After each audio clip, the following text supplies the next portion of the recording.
ঝিনাইদহ জেলার হরিণাকুণ্ডু উপজেলার কালীতলা বাজারে যে হত্যা পরিকল্পনামূলক সমস্যার সৃষ্টি হয় তার বিশেষ তথ্য প্রদান করছেন কারিগর পাড়া জামি মসজিদের সাহেব সহ আরও অনেকে। কয়েকদিন আগে এখানে যে একটা মারামারি হয়েছে, মানে আমরা একটা রিপোর্ট পাইছি যে এটা একটা সম্পূর্ণ হত্যা পরিকল্পনা, যে কারণে আমাদের ইনভেস্টিগেশনটা চলতেছে যে আসলে একটা মানুষকে হত্যা করার পরিকল্পনা কখন করে। এটা তো মনে হয় সবচেয়ে নিকৃষ্টতম পরিকল্পনা, কারণ আমরা মানুষ সৃষ্টির সেরা আশরাফুল মাখলুকাত। আমরা কথা বলতে পারি, যত বড় সমস্যাই হোক না কেন সেটা আমরা সমাধান করতে পারি, কিন্তু যখন আমরা একটা মানুষ হয়ে আর একটা মানুষকে হত্যা করে মেরে ফেলার পরিকল্পনা করি, সেটা মনে হয় সবচেয়ে নিচু এবং জঘন্যতম পরিকল্পনা বলে বিবেচিত হয়। তো এই যে মারামারির সূত্রটা আমি আরও কয়েকজনের কাছ থেকে জানতে পারছি, তো আপনি যতটুকু জানেন ততটুকু বলবেন। হ্যাঁ জি, আমাদের এখানে প্রথমে একটা কমিটি নিয়ে মনে করেন সূত্র, মসজিদের কমিটির সভাপতি নিয়ে মনে করেন মনে হচ্ছে। তো এখানে যখন আমাদের সমাজের একজনের দায়িত্ব যিনি, তাকে আমি বলেছিলাম যে এখন আমরা তো একটা সমাজের মসজিদ, আমাদের সমাজে আমরা সুবিধা বুঝবো আমাদের সমাজের লোক, তবে আমরা সমাজের লোক সব বসে আমরা আজকে একটা সভাপতি নিয়োগ করবো। তো সেই ক্ষেত্রে আমাদের সমাজের লোক সব বসে যাওয়ার পরে তা আমি নিজে বলছিলাম যে এখানে সমর্থনকে, যার সমর্থন বেশি হবে সভাপতি তিনি হবেন। এর ভিতরে ইনি প্রশ্ন করলেন যে ক্যান্ডিডেট কীটা, তো আমি বললাম যে ক্যান্ডিডেট তো আপনি।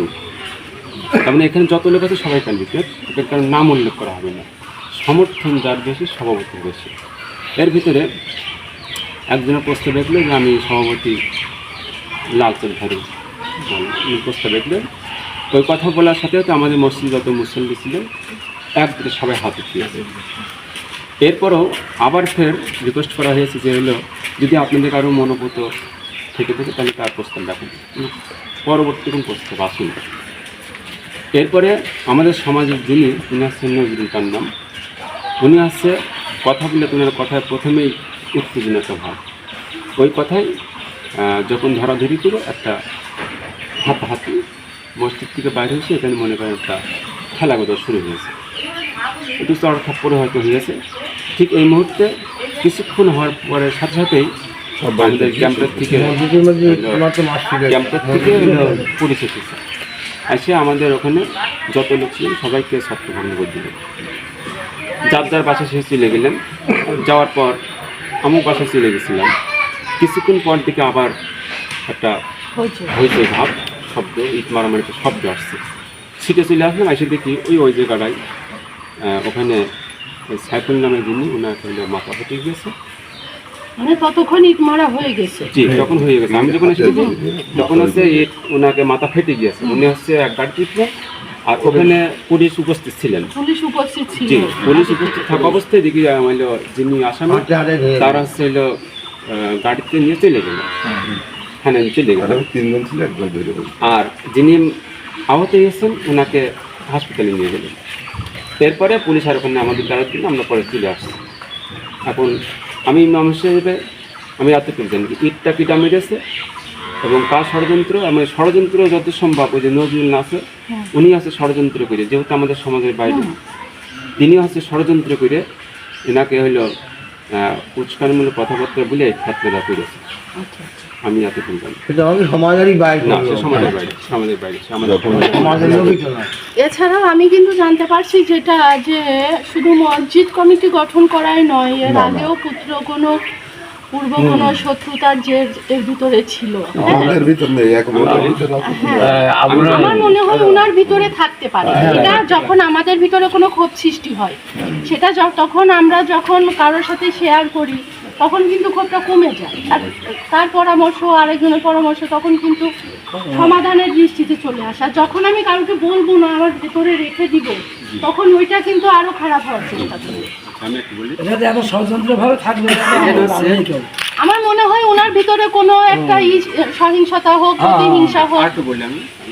এখানে মনে করেন যে কথাটা আপনি বললেন কথাটা একদম সত্য যে আমাদের যে নাসির ভাই ইনি হচ্ছে নির্বাচন করেছেন নৌকাপক্ষ, আর নজরুল যিনি ইনি হচ্ছে বিপক্ষে।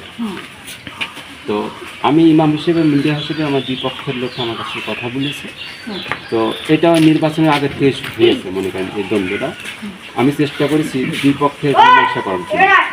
আমি ওই নজরুলকে বারবার বলেছি, ভাই দেখেন আপনারা রাজনীতি করছেন, দুই না তো দুই পক্ষে চলে গেছে, আপনারা বাইরে থেকে রাজনীতি করেন, আমার কোনো আপত্তি নেই।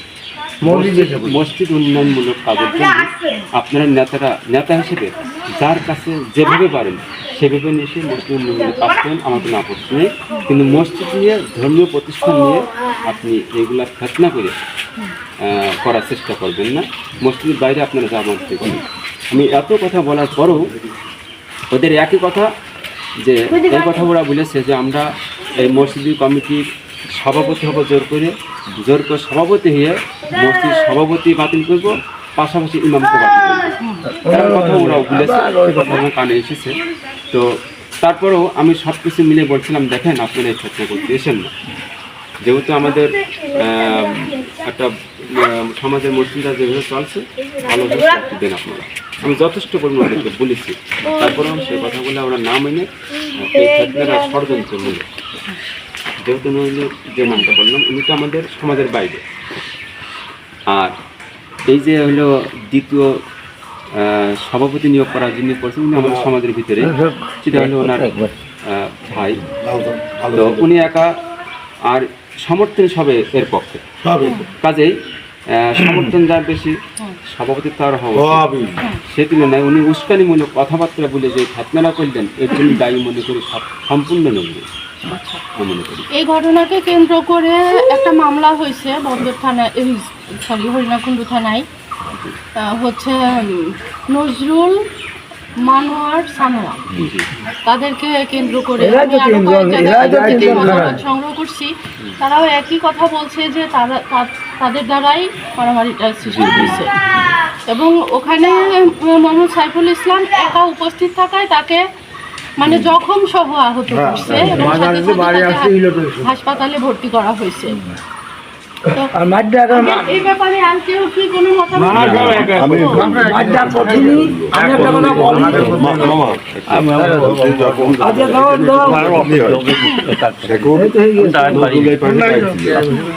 এখানে আসেনি, সে ফাঁকায় দাঁড়িয়ে ছিল দূরে। এবার ঝামেলা ঠেলাঠেলি হওয়ার পরে যার বাড়ি সেই চলে গিয়েছি আমরা, শুধু প্রশাসন এসে গেলাম, আমরা চলে গেলাম। চলে যাওয়ার পরে আমার এই ভাই দোকানতে আসতে ওই নজরুলের বউ সহ ওই বাড়ির পাশেই আছে, এসে ওদের সাথে যুক্তি করে ও ধরে আছে। নজরুলের বউ নজরুল ধরে রেখে সাইফুলের, আর ওই ছেলে ইট হাতে করে নিয়ে, ইট দিয়ে আইডেও না, ইট হাতে করে নিয়ে মাথার পর মানে পুরোই হত্যা পরিকল্পনা। ওনার কান দিয়ে রক্ত বেরোচ্ছিল, এটা ডাক্তার বলছে, এটা ডাক্তার বলছে যে ওনার তখন কান দিয়ে রক্ত বেরোচ্ছিল। একেবারে সে নিজে অর্ডার দিয়ে মারিয়েছে এবং ধরি আর কি সে বউ এইবার। আচ্ছা, এখানে মসজিদ কমিটির সভাপতি এবং উপস্থিত ইমাম সাহেব সহ সবার মতামত সাপেক্ষে এটা জানা গেল যে এই হত্যাকাণ্ড সম্পূর্ণ সত্য এবং হচ্ছে এবং জঘন্যতম একটা অপরাধ এটা।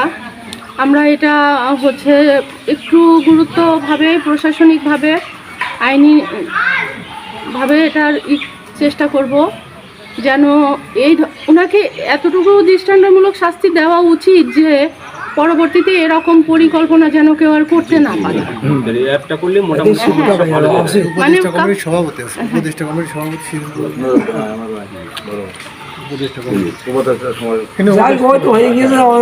ওরা আগে পরিকল্পিত ভাবে এসেছে যে আমরা মারামারি করবো এবং মার্ডার হলেও তাদের ক্ষতি নেই।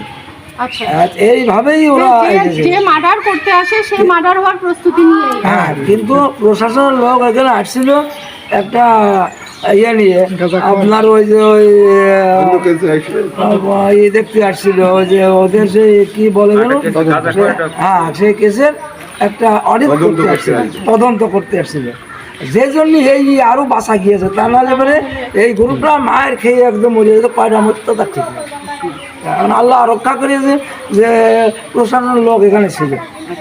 হ্যাঁ, ওই তাহলে এই ঘটনার সূত্র থেকে এই পর্যন্ত যে আমরা শুনে আসছি ষড়যন্ত্রমূলক একটা হত্যা পরিকল্পনা এবং মানে জখম অত্যন্ত এইভাবে জখম করা হয়েছে। ভিকটিম এখন মোটামুটি সুস্থ থাকলেও তার সম্পূর্ণ সুস্থ হইতে দীর্ঘদিন সময়ের ব্যাপার। এর মধ্যে আমরা পুরোপুরি সম্পূর্ণ সিদ্ধান্ত নিয়ে নিব। ধন্যবাদ সবাইকে। আমরা বুড়ো মানুষ ঠেকানোর জন্য খুব চেষ্টা করেছি যে ওদের তো পরিকল্পনা। সেই সময়ের ব্যাপার ধন্যবাদ সবাইকে। আল্লাহ অনেকটা রক্ষা করেছে।